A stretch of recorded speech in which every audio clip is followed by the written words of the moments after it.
Oh, can you hear us I now? did it. That was You should Jim. hear us in about Yeah, 15 hear us now. seconds. Hear us in about 15 seconds. Okay. Wow. What do we do now? Well, we start the show right now. Welcome to Jim and Friends Read the News. My name is Jim Van Vonderen, and I am the producer of this show that forgot to turn the volume fader up at the beginning of the show. So it's going to be a short. Well, actually, the show's going to be recording just nothing, right? That would have been silent up till now. So there's a show that has 25 minutes of silence before the show starts, and it's the government show. We've been doing a very good job. Thanks for calling. Yeah. About the silence. Oh wow. Okay, so we were talking about subsidizing U.S. farms, and I think what did we end up with? Yes, to an extent. Yeah, to an extent. We don't want family. Yes, but cut corn and factory farm subsidies. I think that's an actual answer. That's an option. Farms, yes. Yes. Yeah, definitely cut. Okay, cut that, there we go. Because there's some ethanol that's I don't know. Oh boy, do I feel like an idiot. All right, so anyway, we've been taking a quiz today on Jim and Friends Read the News, November 4th, 2012. Today's word of the day was meiotic, which is relating to or resembling the Socratic method of eliciting new ideas from another, or birthing ideas, I think is what ideas Zav. from other ideas. I'm sorry. We're here today with Gabe Hammer, Rob Mack, and Zav will play. Sorry. So, is there any way to cut the beginning of that recording in some kind of editor or anything? Yeah. There is. Okay. But we need Nick's help. Okay. So this will be a shortened version of Jim and Friends Read the News. Much lately, yeah. So we'll see how this goes. Maybe we'll see how the half-hour format goes. But we're taking the political quiz to find, as it is voting on Tuesday, November 6th. The first couple questions we'll just go through. Should the government require health insurance companies to provide free birth control? We went with no. Let the insurance companies decide instead of a government mandate. But we did decide that it was okay to give out fun-colored condoms to everybody. Yeah, we did say as long as it's colorful. Glow in the dark might be included. Yeah. Okay. So Or then. pleasure bumps. We also had. Well, I don't know. That might be against someone's religion or something. We might be stepping on some toes with pleasure bumps. We also had We're just sticking with colors. A man beating his girlfriend with a python, a 4-foot python. Oh, that's right. Oh, yeah. Killed the python. It was in a hot tub out of all places. Right. Terrible. Ridiculous. I just have the wind. I feel like the wind has been sucked out of me after finding out that I forgot to put the fader up. Should the federal government continue to give tax credits and subsidies to the wind power industry? We went on for a while.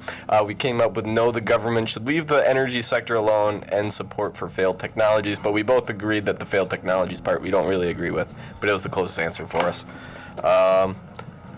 Then that's when we came to President Obama's 2009 stimulus plan.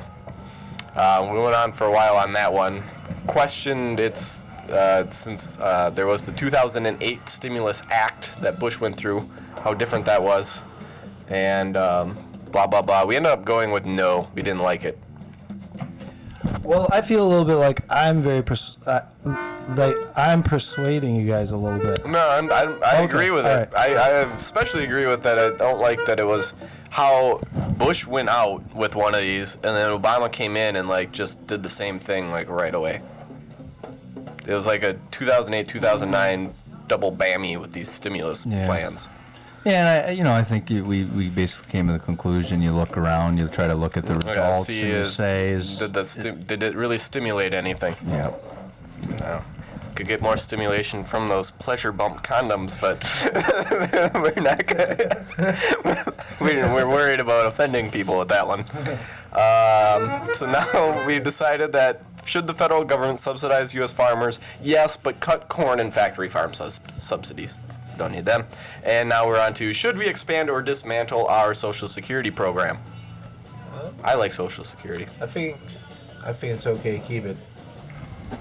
Yeah, I mean, as an American citizen, it's something that for generations people find security in. I mean, that, Social Security, you look at it, and it's basically something set up for people to trust in. Yeah. And if you take that out, it's one of the key elements of America. You'd take a lot of trust out of America. Yeah. That'd be a heck of a swipe. Yeah. That's like taking off a whole arm or leg.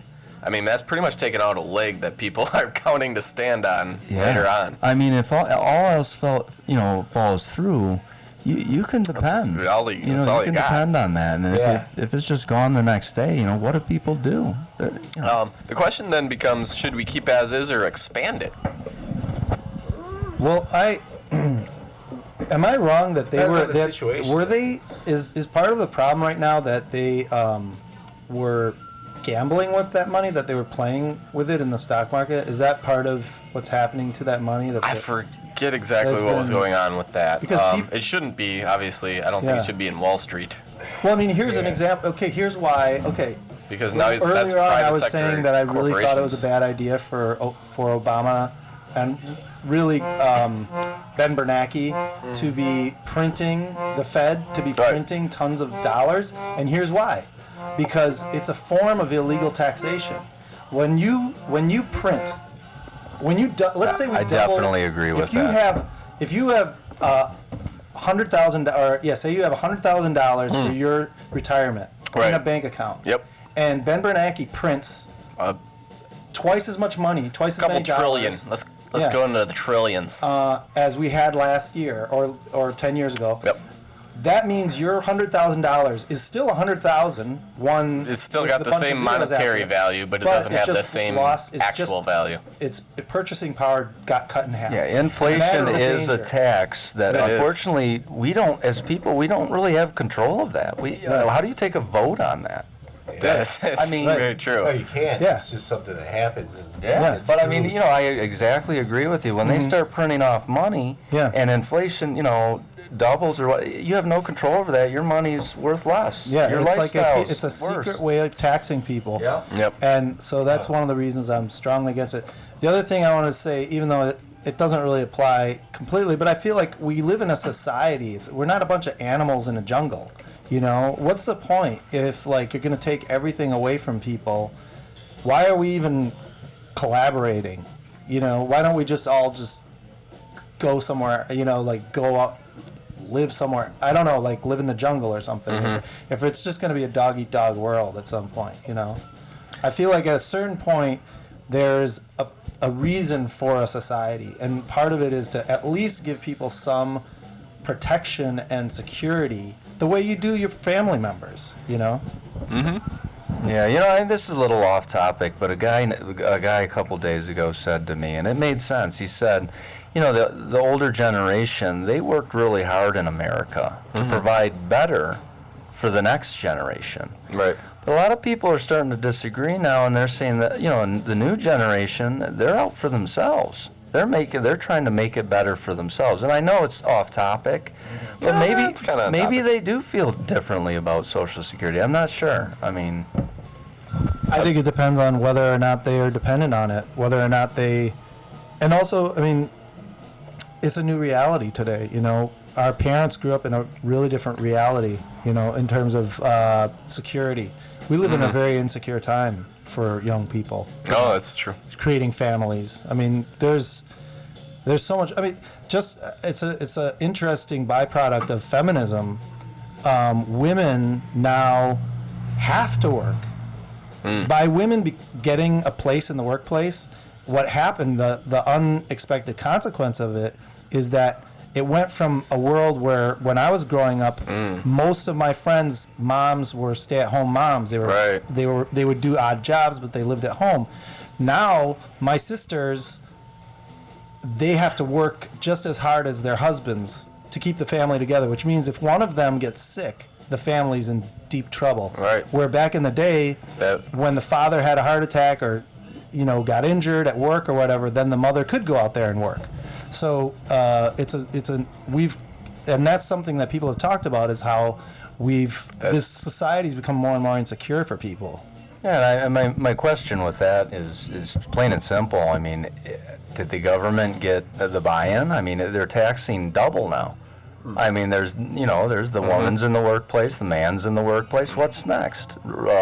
Taking down the child age for child labor laws? I mean, how much, I don't. I know it's off topic, but I think it's on topic. Kind of. It's a different thing to think about. Well, basically, it's all about like the state having some sense of security, Right. and feeling like we're all part of something together. Mm-hmm. And this And is if we where dismantle Social Security, yeah, dismantling That's a Social negative. Security. I mean, it's literally you're dismantling Social Security. Right. Security. taking away security, From we would your literally society. be taking security away from society. So we're Yeah. gonna go with keep it as is for now. Yeah. Now I'm gonna skip ahead a little bit because they have like a ton of economic questions, and I think we've done good with the economic ones. Let's move on to something more domestic here. Should we limit federal funds to public schools that do not meet performance standards?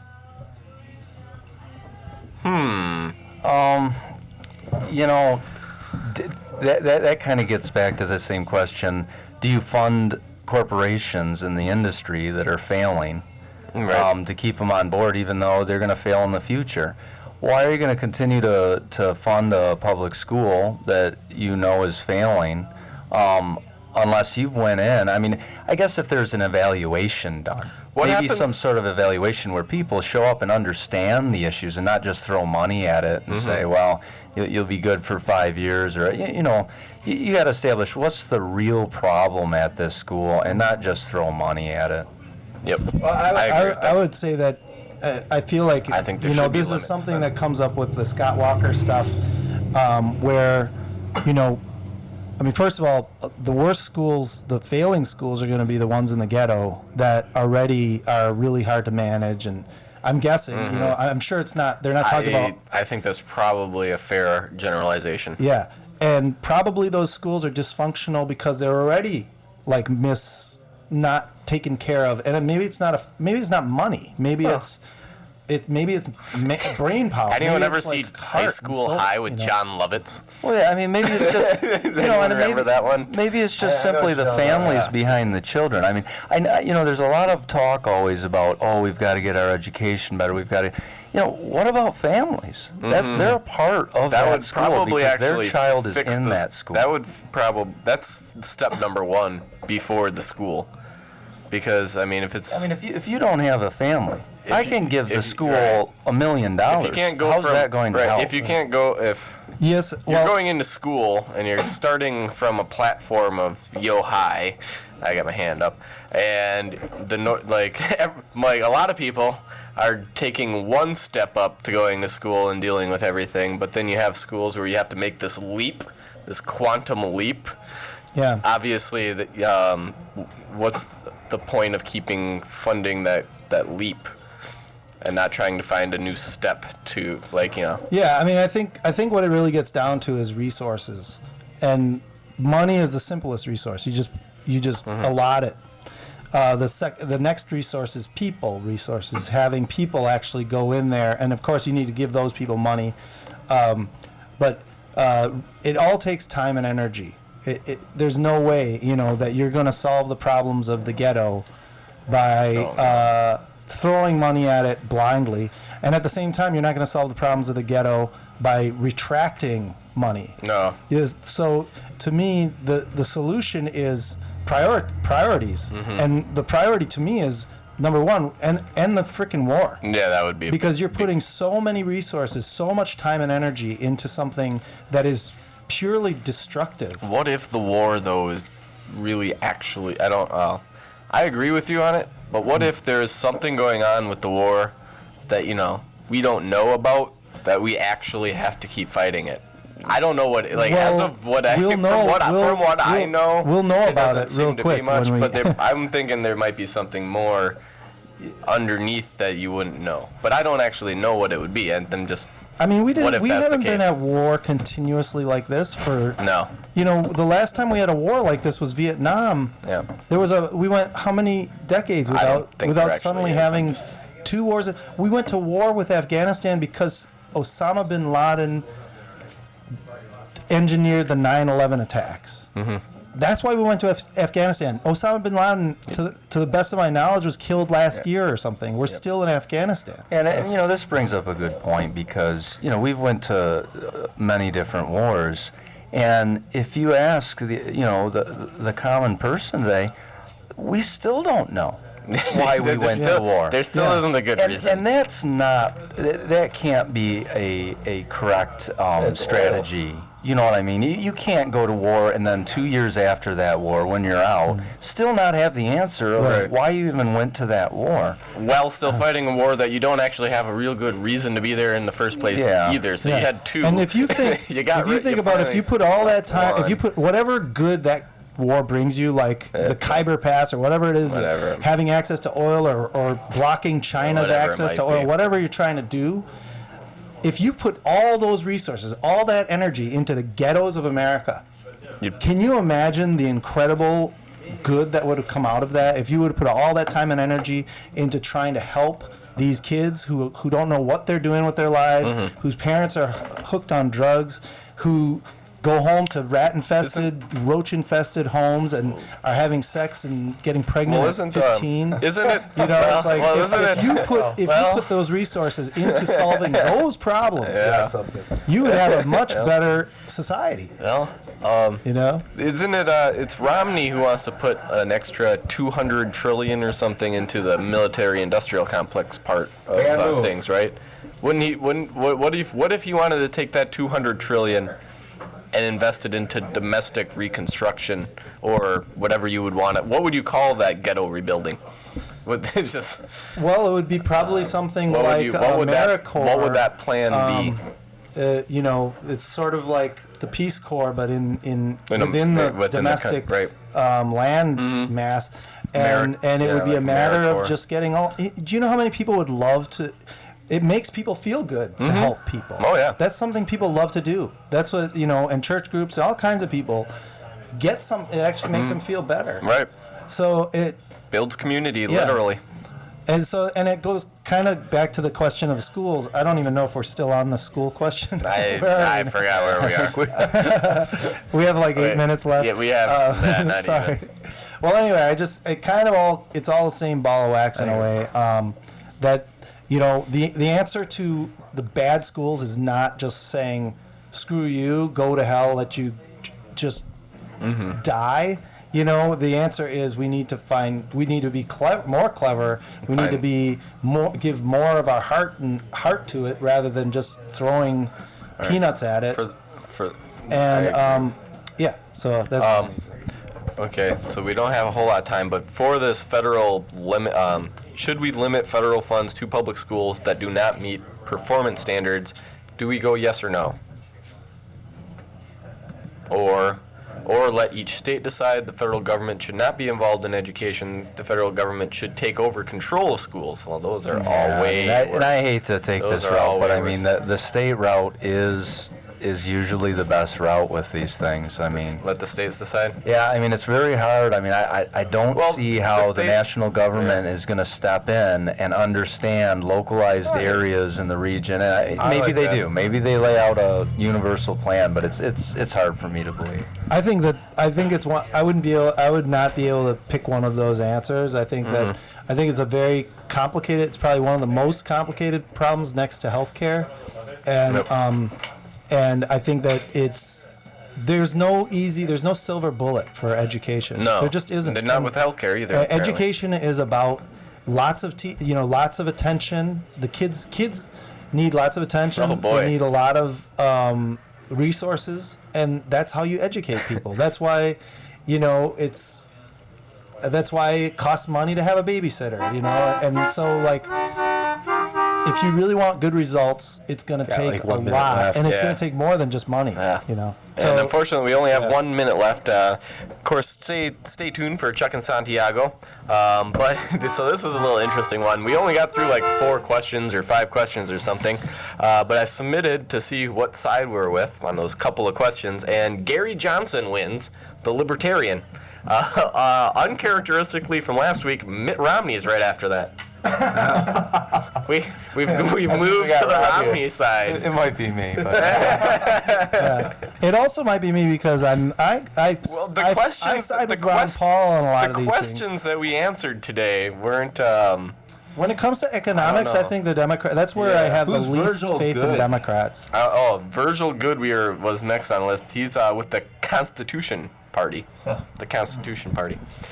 then Barack Obama. But we are out of time today on November 4th, 2012. I thank you, Gabe. Thank you, Rob. Thank you, Zav. But until next week, everyone have a good one, and we will see you on November 11th, and we might know who won the election, or they might still be counting stuff. We'll find out. So We'll stay give you tuned. live updates on what's going on. All right.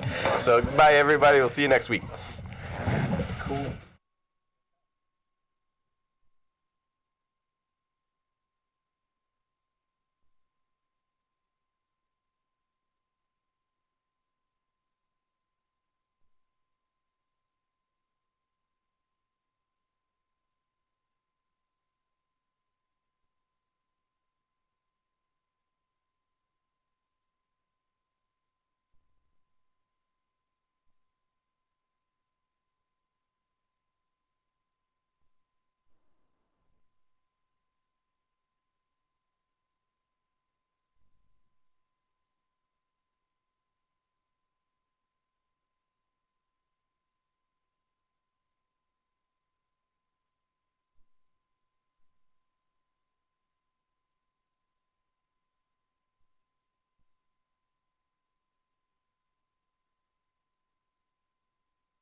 I am the way.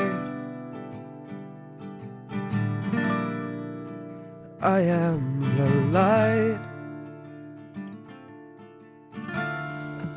You're withered and gray.